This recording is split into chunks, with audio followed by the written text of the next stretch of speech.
We're reading A Course in Miracles. We're on chapter 13. And this section is section 8, and it's called From Perception to Knowledge. All healing is release from the past. That is why the Holy Spirit is the only healer. He teaches that the past does not exist, a fact which belongs to the sphere of knowledge, and which therefore no one in the world can know. It would indeed be impossible to be in the world with this knowledge. For the mind that knows this unequivocally knows also it dwells in eternity and utilizes no perception at all. It therefore does not consider where it is, because the concept, quote, where, unquote, does not mean anything to it. It knows that it is everywhere, just as it has everything and forever. The very real difference between perception and knowledge becomes quite apparent if you consider this. There is nothing partial about knowledge. Every aspect is whole, and therefore no aspect is separate. You are an aspect of knowledge being in the mind of God who knows you. All knowledge must be yours, for in you is all knowledge. Perception at its loftiest is never complete. Even the perception of the Holy Spirit, as perfect as perception can be, is without meaning in heaven. Perception can reach everywhere under his guidance, for the vision of Christ beholds everything in light. Yet no perception, however holy, will last forever. Perfect perception, then, has many elements in common with knowledge, making transfer to it possible. Yet the last step must be taken by God, because the last step in your redemption, which seems to be in the future, was accomplished by God in your creation. The separation has not interrupted it. Creation cannot be interrupted. The separation is merely a faulty formulation of reality with no effect at all. The miracle, without a function in heaven, is needful here. Aspects of reality can still be seen, and they will replace aspects of unreality. Aspects of reality can be seen in everything and everywhere, yet only God can gather them together by crowning them as one with the final gift of eternity. Apart from the Father and the Son, the Holy Spirit has no function. He is not separate from either, being in the mind of both and knowing that mind is one. He is a thought of God, and God has given him to you because he has no thoughts he does not share. His message speaks of timelessness in time, and that is why Christ's vision looks on everything with love. Yet even Christ's vision is not his reality. The golden aspects of reality that spring to light under his loving gaze are partial glimpses of the heaven that lies beyond them. This is the miracle of creation, that it is one forever. Every miracle you offer to the Son of God is but the true perception of one aspect of the whole. Though every aspect is the whole, you cannot know this until you see that every aspect is the same, perceived in the same light, and therefore one. Everyone seen without the past thus brings you nearer to the end of time by bringing healed and healing sight into the darkness and enabling the world to see. For light must come into the darkened world to make Christ's vision possible even here. Help him to give his gift of light to all who think they wander in the darkness, and let him gather them into his quiet sight that makes them one. They are all the same, all beautiful and equal in their holiness, and he will offer them unto his Father as they were offered unto him. There is one miracle as there is one reality, and every miracle you do contains them all, as every aspect of reality you see blends quietly into the one reality of God. The only miracle that ever was is God's most holy Son, created in the one reality that is his Father. Christ's vision is his gift to you. His being is his Father's gift to him. Be you content with healing, for Christ's gift you can bestow, and your Father's gift you cannot lose. Offer Christ's gift to everyone and everywhere, for miracles offered the Son of God through the Holy Spirit attune you to reality. The Holy Spirit knows your part in the redemption and who are seeking you and where to find them. Knowledge is far beyond your individual concern. You who are a part of it and all of it need only realize that it is of the Father, not of you. Your role in the redemption leads you to it by reestablishing its oneness in your mind. When you have seen your brothers as yourself, you will be released to knowledge, having learned to free yourself through him who knows of freedom. Unite with me under the holy banner of his teaching, and as we grow in strength, the power of God's Son will move in us, and we will leave no one untouched and no one left alone. And suddenly time will be over, and we will all unite in the eternity of God the Father. The holy light you saw outside yourself in every miracle you offered to your brothers will be returned to you. And knowing that the light is in you, your creations will be there with you, as you are in your Father. As miracles in this world join you to your brothers, so do your creations establish your fatherhood in heaven. You are the witness to the fatherhood of God, and he has given you the power to create the witnesses to yours, which is as his. Deny a brother here, and you deny the witnesses to your fatherhood in heaven. The miracle that God created is perfect, as are the miracles that you established in his name. They need no healing, nor do you when you accept them. Yet in this world your perfection is unwitnessed. God knows it, but you do not, and so you do not share his witness to it, nor do you witness unto him, for reality is witnessed to as one. God waits your witness to his Son and to himself. The miracles you do on earth are lifted up to heaven and to him. They are witness to what you do not know, and as they reach the gates of heaven, God will open them. For never would he leave his own beloved Son outside them and beyond himself. This is a relatively short section. This section is called From Perception to Knowledge. And Jesus is once again bringing in this idea, which has been there all along, but now he's really focusing on this distinction between perception and knowledge. Knowledge is where we return to when we have aligned our perception so much closely with the Holy Spirit's perception that what Jesus calls the transfer from perception to knowledge is very easy to make. So in other words, we prepare our minds through the practice of forgiveness. And what is the practice of forgiveness? The practice of forgiveness is seeing the perfection and the completeness of everything outside of ourselves, especially all others, especially our brothers. So, let's read this one little line here. When you have seen your brothers as yourself, you will be released to knowledge, having learned to free yourself through him who knows of freedom. So, when you have seen your brothers as yourself, when you love thy neighbor as thyself. That's back in Leviticus in the Old Testament, right? The Hebrew Bible.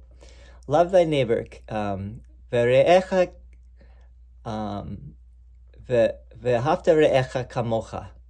Ve'ahavta re'echa kamocha. Love your neighbor as yourself. See the unity. See with Christ's vision everything outside of yourself. And as you leave no stone unloved, untouched by Christ's vision, you prepare your mind until your vision is no longer partial and you're ready for God to take the last step and to bring you into knowledge. And so knowledge is the word, gnosis is the Greek word. Divine, the experience of God. That would be knowledge. That would be the experience of the perfect love, the perfect oneness of God, which is the only reality. Again, this seems to be a teaching, a non-dual teaching. One of the great teachers of non-duality, I was just watching a video on this last night, so let's bring this in for a second. One of the great teachers was Shankara, 8th century, who basically took the earlier teachings from the Bhagavad Gita, the Brahma Sutras, the Upanishads, and created this philosophy that has become known as Advaita Vedanta, which is non-dual Vedanta, which basically is the teaching of oneness, that there is one reality that is the only reality, and that is Brahman. Is what the Hindus call Brahman. And we, to the extent that we have not freed ourselves, we still live under the veil of Maya. So the Course does not use these terms. It does not use the term non-duality. It does not use the term the veil of Maya. It does use the word veil quite often, actually. And it uses the terms illusion, delusion, just like the Hindu sources do. The interesting thing about Shankara is that there were other schools that came later that fought with Shankara and that tried to say that God, the ultimate reality, is not perfect oneness. And today, in the world of Course in Miracles, there are people that do the same thing. Now, some of let's leave it at that. But just say that there are some who understand the Course to be a teaching of pure non-dualism. That was Ken Wapnick, who I believe was the one who originally called it that A Course in Miracles is pure non-dualism. And there are others who say, no, it's not.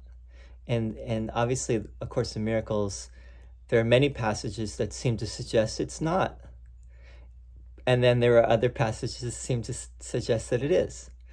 Now, some people say, for example, that the Holy Spirit is an eternal creation of God, meaning the Holy Spirit, even when you return to knowledge, the Holy Spirit still exists. The Holy Spirit is still, part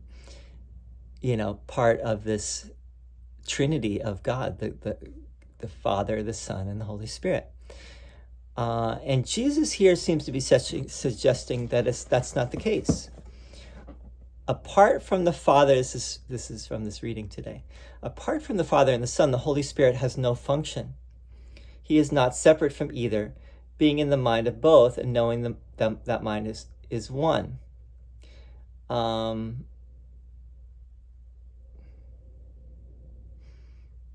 Let's see. It also says, perception at its loftiest is never complete. Even the perception of the Holy Spirit, as perfect as perception can be, is without meaning in heaven. Perception can reach everywhere under his guidance, for the vision of Christ beholds everything in light, yet no perception, however holy, will last forever. And that does not come right out and say it, but it definitely suggests that the vision of Christ and the vision of the Holy Spirit, they're not necessary in heaven, because in heaven there's only perfect oneness. There's no perception. There's no mind that perceives as something as separate from itself. There is only the knowledge of perfect oneness.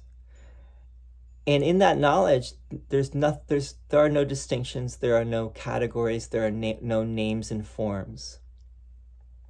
So this does, I think in a way you have to read this there's certain points where Jesus spells it out, and other times you have to read between the lines a little bit. And people have a hard time with that, I think, because there are those who take a more of a literalist approach. That's understandable. I do sense that this is, as Ken Wapnick said, this is a teaching. This is a non-dual teaching that we're talking about. Now, why doesn't Jesus use that term? Obviously Jesus uses a lot of terms that had been come into currency by the mid 60s when the Course came into being. Like, obviously Jesus uses a lot of Freudian terminology. Jesus seems to know Shakespeare, possibly Rumi, possibly Nietzsche, possibly Plato. There's references to all those. There's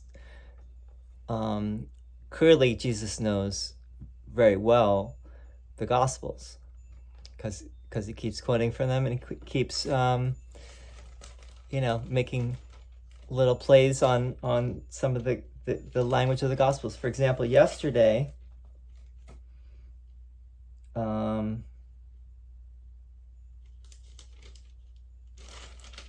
forget what was said yesterday, but there was a play on a gospel quote from Jesus yesterday. But the point that I want to make is knowledge, just as Jesus said at the beginning. Let's read the introduction to the Course very quickly here. Jesus says at the beginning of the Course, in the famous introduction, the Course does not aim at teaching the meaning of love, for that is beyond what can be taught. It does aim, however, at removing the blocks to the awareness of love's presence, which is your natural inheritance. The opposite of love is fear, but what is all-encompassing can have no opposite. So this is a way of saying that love, the Course is not teaching you the meaning of love. That cannot be taught. That can only be experienced. That is God's realm. That is the realm of knowledge. When we get there, we know what it is. Until we get there, we may have glimpses, may have an inkling, but we don't have the full picture. It's only when we really get there that we fully know. So Jesus says in this section today, perfect perception then has many elements in common with knowledge, making transfer to it possible. Yet the last step must be taken by God, because the last step in your redemption, which seems to be in the future, was accomplished by God in your creation. A little bit further down, aspects of reality can be seen in everything and everywhere, yet only God can gather them together by crowning them as one with the final gift of eternity. So we may align our perception with truth, with the Holy Spirit's vision, with Christ's vision. But until we are fully ready, we won't fully be in that knowledge. We'll still be in the world of perception. We'll still be in the world of duality, in other words. We will have at least be perceiving more correctly. We'll be perceiving with our right mind. We'll be perceiving things sanely. But we won't fully know what it is until we get there. And then the world is no more. And this section also seems to be suggesting when we get there, everyone gets there, because we bring everyone with us. Now, how that works is beyond everyone. Let's bring in John Lennon. John Lennon back there. He has some great quotes. One of them was, "If there is a God, we're all it." That was one of his quotes. Another quote is, "The more real you become, the more unreal the world becomes," which also seems to correspond to this, is that as you align your perception more and more with reality, you start to see the unreality more and more of the world, until you get to the point where you are back in true reality. Another great John Lennon, he had so many great quotes. Another one was, "Everything will be all right in the end, and if it's not all right, it's not the end." And one final one I'm going to bring in is from I Am the Walrus. At the end of I Am the Walrus, people think that they're chanting, "Everybody smoke pot." Smoke pot, everybody smoke pot. But actually they're saying, got one, everybody got one. And the question was, what is got what? And John Lennon said, everyone's got one. We all have it. We're all part of the oneness.